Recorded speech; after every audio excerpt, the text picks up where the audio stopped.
وَلَقَدْ يَسَّرْنَا الْقُرْآنَ لِلذِّكْرِ فَهَلْ مِن مُّدَّكِرٍ اللهم صل على محمد وعلى آله وأصحابه وبارك وسلم رب يسر ولا تعسر وتمم بالخير وبك نستعين أعوذ بالله من الشيطان الرجيم بسم الله الرحمن الرحیم السلام علیکم ورحمۃ اللہ وبرکاتہ۔ امید ہے کہ آپ لوگ سب خیر و عافیت کے ساتھ ہوں گے۔ اللہ تعالیٰ ہم سب کو ہر برے دن سے، ہر بری رات سے، ہر بری گھڑی سے، ہر برے لمحے سے، آنے والے وقت کی آفتوں، بلاؤں، مصیبتوں، پریشانیوں، غموں، فکروں، دکھوں اور ہر قسم کی بیماریوں سے محفوظ فرمائے۔ اللہ تعالیٰ ہم کو ہر لمحے اپنے حفظ و امان میں رکھے، آمین۔ آج ہم سورہ بقرہ کی آیت نمبر 28 سے آیت نمبر 30 تک کا ترجمہ اور اس کی مختصر تفسیر پڑھیں گے۔ اللہ تعالیٰ اس کو اپنی بارگاہ میں قبول فرمائے۔ تو آئیے شروع کرتے ہیں۔ اعوذ باللہ من الشیطان الرجیم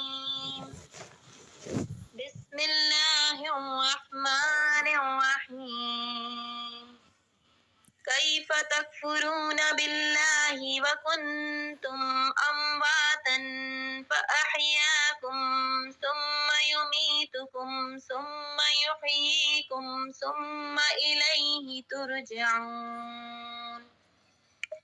بھلا تم کیوں کر خدا کے منکر ہوگے حالانکہ تم مردہ تھے، اس نے تمہیں جلایا، پھر تمہیں مارے گا، پھر تمہیں جلائے گا، پھر اسی کی طرف پلٹ کر جاؤ گے۔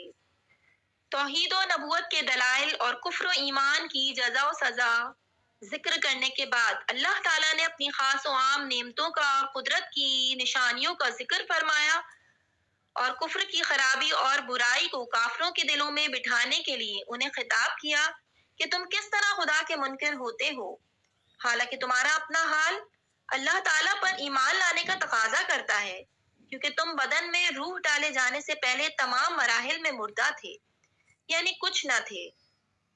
پھر اس نے تم میں روح ڈال کر تمہیں زندگی دی، پھر زندگی کی مدت پوری ہونے پر تمہیں موت دے گا، پھر تمہیں زندہ کرے گا۔ اس سے یا تو قبر کی زندگی مراد ہے جو سوال کے لیے ہوگی، یا قیامت کی، پھر تم حساب کتاب اور جزا کے لیے اس کی طرف لوٹائے جاؤ گے۔ تو اپنے اس حال کو جان کر تمہارا کفر کرنا نہایت عجیب ہے۔ اس آیت میں غور کریں تو ہم مسلمانوں کے لیے بھی نصیحت ہے کہ ہم بھی کچھ نہ تھے، لیکن اللہ تعالیٰ نے ہمیں زندگی عطا کی اور زندگی گزارنے کے لوازمات اور نعمتوں سے نوازا، تو اس کی عطاؤں سے فائدہ اٹھا کر اس کی یاد سے غافل ہونا اور ناشکری اور غفلت کی زندگی گزارنا کسی طرح ہمارے شایان شان نہیں ہے۔ آیت نمبر 29۔ هو الذی خلق لکم ما فی الارض جمیعا ثم استوى إلى السماء فسواهن سبع سماوات وهو بكل شيء عليم۔ وہی ہے جس نے تمہارے لیے بنایا جو کچھ زمین میں ہے، پھر آسمان کی طرف استوا قصد فرمایا تو ٹھیک 7 آسمان بنائے اور وہ سب کچھ جانتا ہے۔ هو الذی خلق لکم، وہی ہے جس نے تمہارے لیے بنایا۔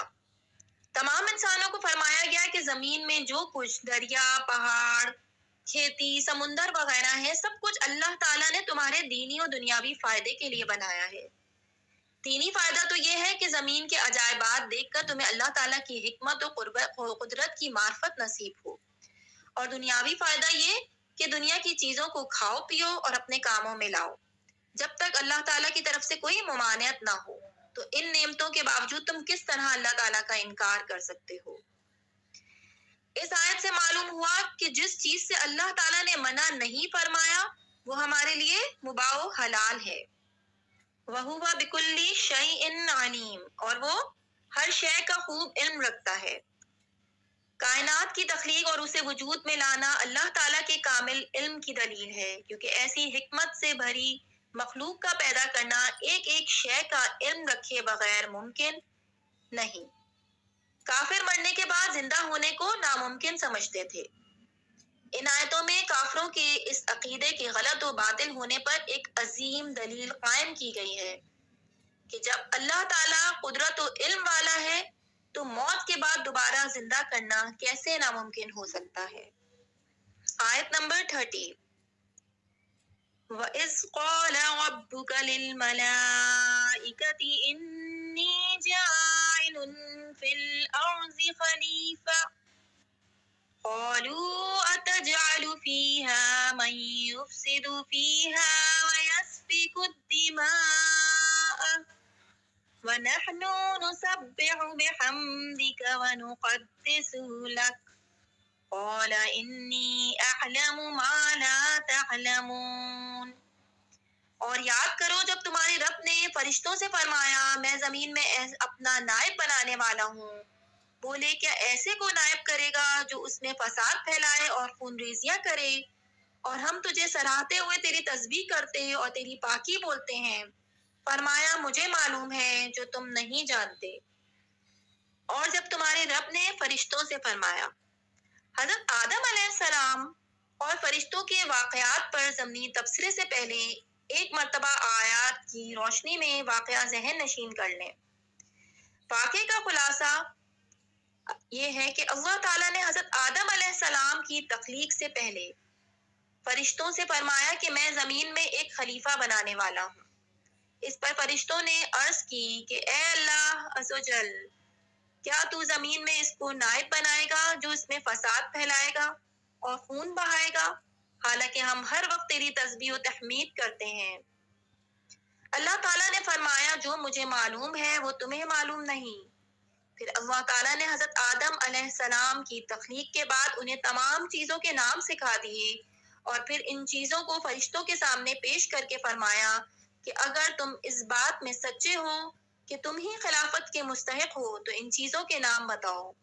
فرشتوں نے یہ سن کر عرض کی کہ اے اللہ عز و جل، ہمیں تو صرف اتنا علم ہے جتنا تو نے ہمیں سکھا دیا، ساری علم و حکمت تو تیرے پاس ہے۔ پھر اللہ تعالیٰ نے حضرت آدم علیہ السلام سے فرمایا اے آدم، تم انہیں ان تمام اشیاء کے نام بتا دو۔